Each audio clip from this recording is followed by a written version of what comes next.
Hi, gardening friends. Cheryl from Garden in the Burrow. And today is May 27th. And this last week of May, up until the first maybe week of June, is when I come out and prune my hydrangeas that I grow in the garden. I grow a number of them, and we're going to look around today at all of them. And I'm going to tell you how and why I prune them and why I wait until this date to do so as we look at each different hydrangea. So I'm going to go over there and pop the camera in my hand so you can see the hydrangea as good as I can. And we'll talk about how to prune them and why it's important to wait until later in the spring than you might think. All right, so this first hydrangea we're going to look at, this is a mountain hydrangea or Hydrangea serrata or serrata.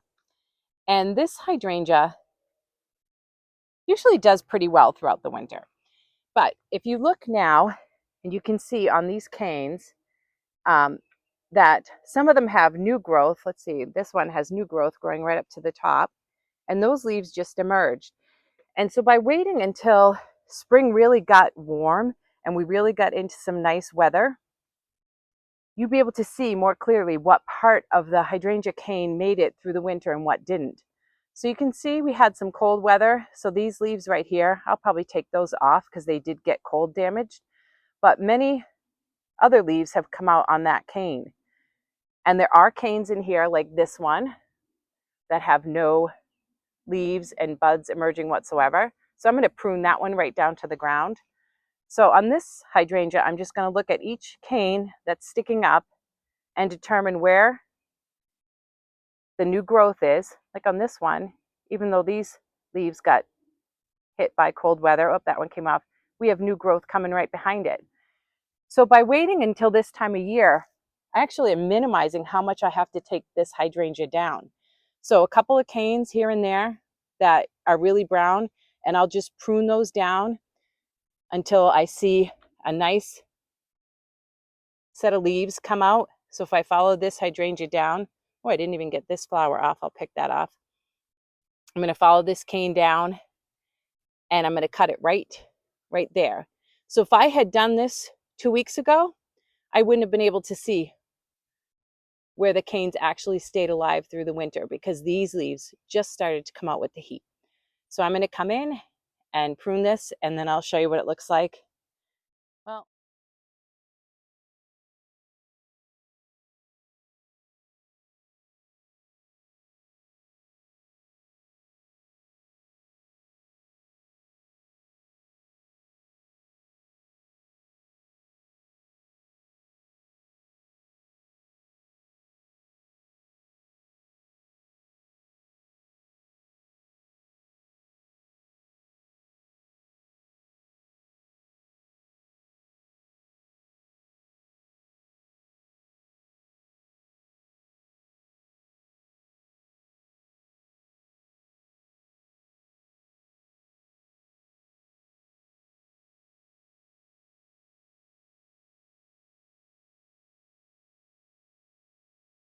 now this is a hydrangea macrophylla, and this hydrangea is notorious for a lot of dieback here in New England. We're supposed to be zone maybe 6A, but I really feel like we should garden like we're zone 5. But you'll see if you look down at the base of this hydrangea, all in here, all the new growth coming from the ground. And you'll see that a lot of these canes don't have any buds pushing out.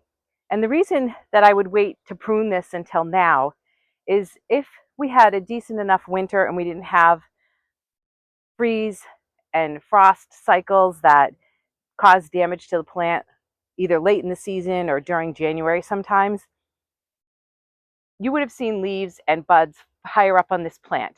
So this shrub would bloom on these canes if they had survived through the winter, but they didn't. But if I pruned them off, if I went out in May, early May, March, April, and cut these all down, I would be sacrificing any blooms that happen to have made the winter.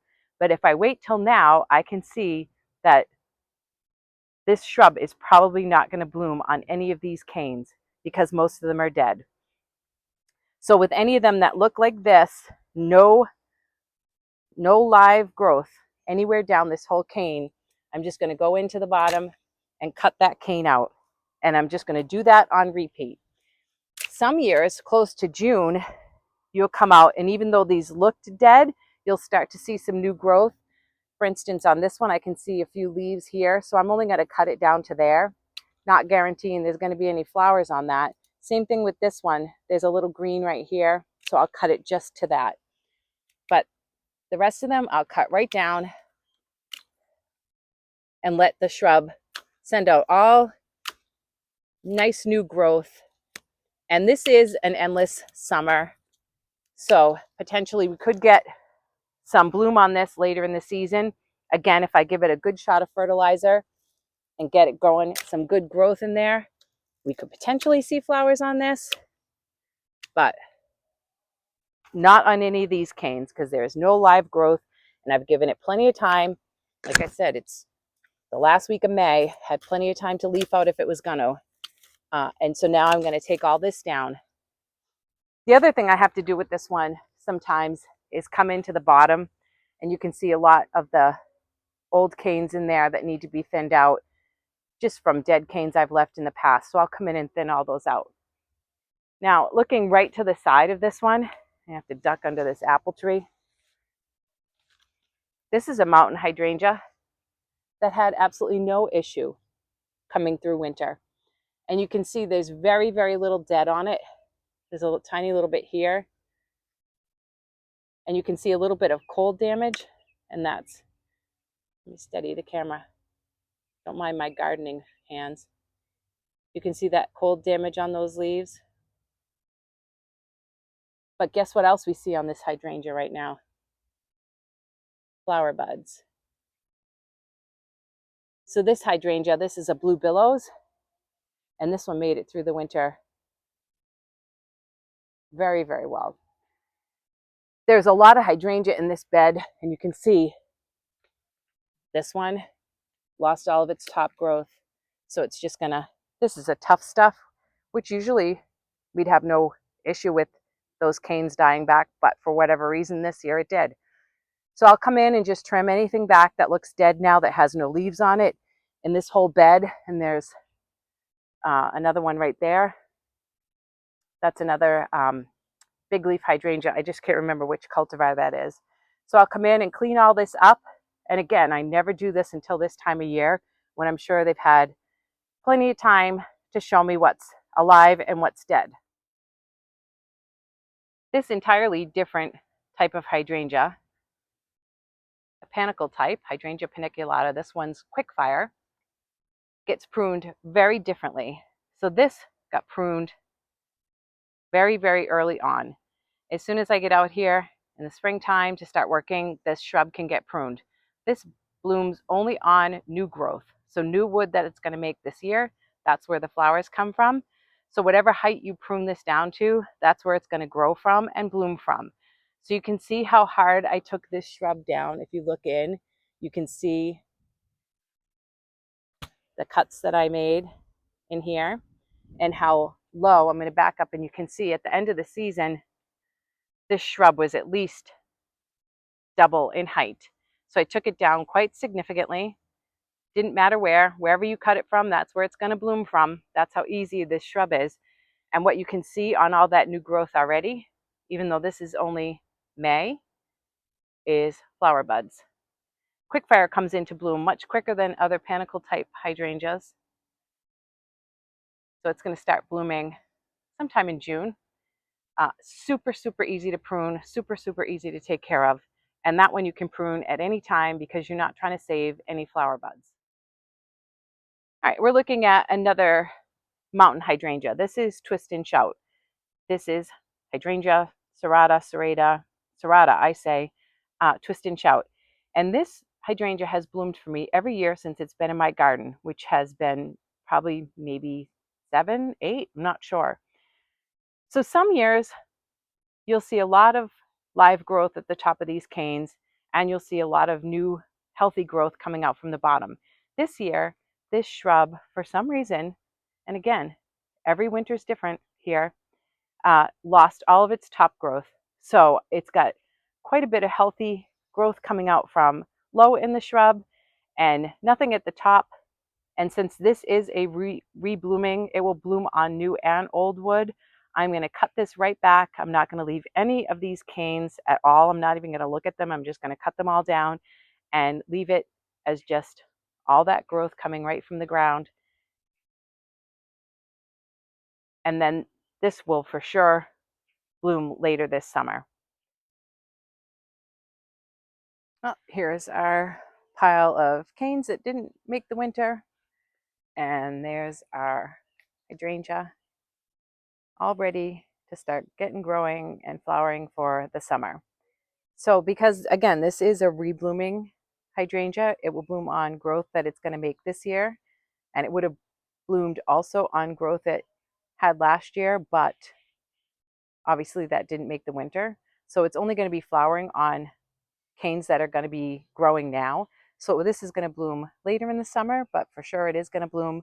So we'll come back and look at it when it is in bloom, which will probably be more toward the end of July maybe. Right. We'll look at one more panicle type. This is a limelight, Hydrangea paniculata limelight. And you can see more clearly in here where I pruned this back. I still have a few that could come off, but you can see that I probably should have come in further to a set of leaves when I made that cut, but nothing was leafed out then. But this won't grow, but it's not going to hurt the shrub at all. I could come back and tidy that up. But wherever you cut it from, that's where it's going to start growing from. So this I cut back pretty hard, but very, very early in the spring. And I cut this one back every year.